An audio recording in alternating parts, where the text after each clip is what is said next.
Alors ce challenge Instagram, où est-ce qu'il en est? Est-ce que j'ai réussi à atteindre mon objectif de la semaine? C'est ce qu'on va voir dans cette vidéo.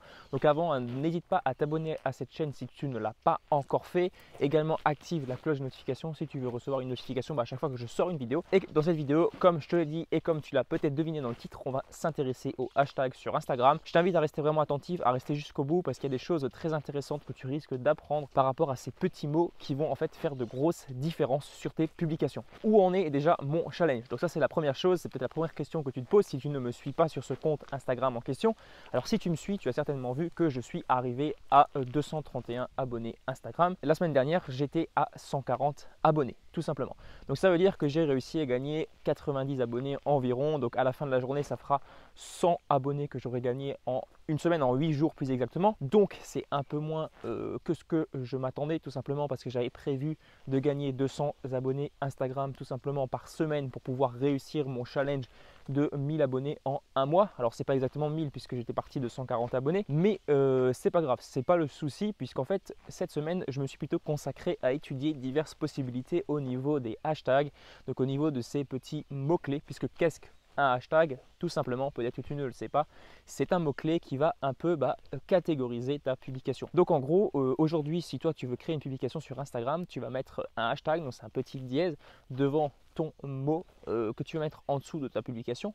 Donc par exemple, tu es dans le domaine de la musculation, tu vas marquer hashtag musculation. Donc ta publication va être classée dans ces hashtags, donc dans cette catégorie de hashtags, donc dans ces mots-clés, donc dans le mot-clé musculation en question, comme c'est l'exemple que je viens de te donner. Donc ça, c'est quelque chose qu'il faut que tu comprennes absolument parce qu'il y a pas mal de gens aujourd'hui qui ne savent pas vraiment utiliser les hashtags et ils se disent qu'ils vont mettre un maximum de hashtags, mais en fait, ils n'auront pas vraiment de rapport avec ta thématique en particulier. Si tu mets un hashtag sur la cuisine alors que tu es dans le domaine de la musculation, et bien malheureusement, je doute que ton impact auprès de ton audience sur Instagram soit vraiment énorme puisqu'en fait tu vas attirer des personnes qui ne seront pas du tout intéressées par ton sujet. Donc ça c'est quelque chose, il faut vraiment faire attention, hein. Moi-même au début j'avais fait un peu l'erreur, je mettais des hashtags vraiment très généralistes sur mes publications, c'était sur mon premier compte Instagram et en fait c'était vraiment inutile parce que c'était pas vraiment catégorisé, donc c'était pas vraiment ciblé et les gens ne comprenaient pas trop ce que je voulais leur dire. Maintenant la question qui se pose, c'est quel type de hashtag utiliser, parce qu'il y a des hashtags qui ont plus ou moins de publications qui sont intégrées par rapport à ce hashtag. Donc ça veut dire que peut-être le hashtag musculation aura 2 millions de publications, le hashtag nutrition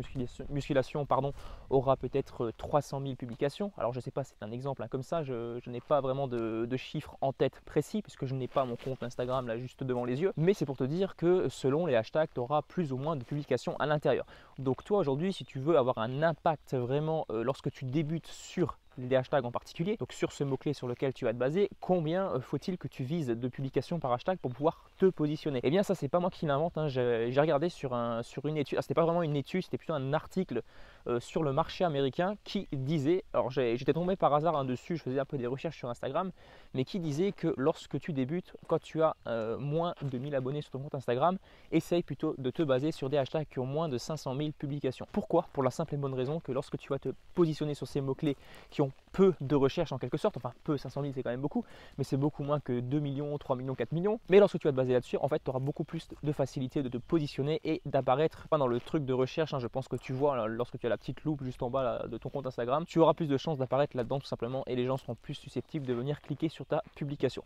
Donc ça c'est la première chose, hein. Je ne savais pas du tout ça, je mettais un peu au hasard, je mettais en règle générale les hashtags qui avaient le plus de publications alors qu'en fait ce n'est pas forcément la bonne solution. Donc voilà, quand tu débutes, essaye vraiment de viser des hashtags qui ont moins de publications. Maintenant, troisième chose qu'il faut que tu saches pour tes hashtags, c'est comment les trouver, parce que c'est bien beau de savoir quelle quantité de publications par hashtag il faut que je choisisse, enfin quel hashtag par quantité de publications il faut que je choisisse, mais si tu ne sais pas quel hashtag utiliser, si tu es toujours dans l'optique de prendre des hashtags généralistes avec plein de publications à l'intérieur, eh bien il faut que tu aies des techniques tout simplement pour pouvoir trouver tes hashtags, des hashtags qui vont fonctionner. Alors déjà la première chose, hein, que tu dois comprendre, c'est qu'il faut que tu partes sur le mot-clé de ta thématique, le mot-clé principal.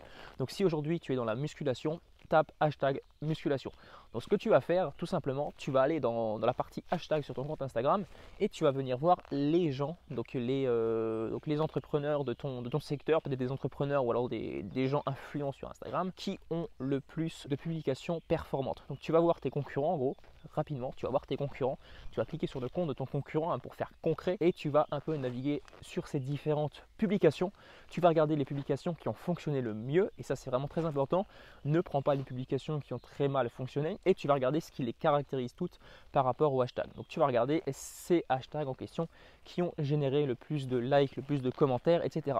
Parce que moi-même j'ai remarqué, il y a des hashtags qui fonctionnent beaucoup mieux pour les likes. Donc ça veut dire que tes images vont être beaucoup plus likées. Par contre, il y a des hashtags qui fonctionnent beaucoup mieux pour les commentaires et les gens seront beaucoup plus susceptibles de commenter tes publications. Donc à toi après de voir ce que tu souhaites, mais c'est vraiment en testant que tu vas pouvoir trouver les bons groupes de hashtags. Alors je te conseille de faire au début, je te conseille de prendre vraiment 3 grands groupes de hashtags principaux. Donc une dizaine de hashtags suffisent largement, ne va pas trop au-delà. Alors Instagram autorise 30 hashtags, mais c'est pas forcément l'idéal. Après en dessous de 10, ça risque d'être un peu minime, mais essaye de viser une dizaine de hashtags par publication. Tu prends 3 groupes différents pour ne pas te faire griller par Instagram, parce que si tu mets à chaque fois les mêmes hashtags, et bien tout simplement tu risques de te faire passer pour un spammeur. Et tout simplement tu vas utiliser tous les jours 3 groupes de hashtags différents. Tu vas regarder les publications les plus performantes, celles qui sont les plus performantes, et bien tout simplement tu vas récupérer à chaque fois les hashtags les plus performants, et ainsi de suite, et ainsi de suite. Je pense que tu comprends, c'est vraiment en testant que tu vas pouvoir améliorer ta notoriété sur Instagram. Donc voilà pour cette vidéo, voilà pour ces quelques petits conseils. J'espère que ça t'en a plus appris sur les hashtags si tu ne savais pas du tout à quoi ça servait, et surtout si tu ne savais pas comment les utiliser. Si tu as des questions, n'hésite pas à me les mettre dans les commentaires, juste en bas, c'est totalement gratuit. Tu peux me poser toutes les questions que tu souhaites, et moi je te dis à très bientôt pour une prochaine vidéo. Allez, excellente journée, ciao.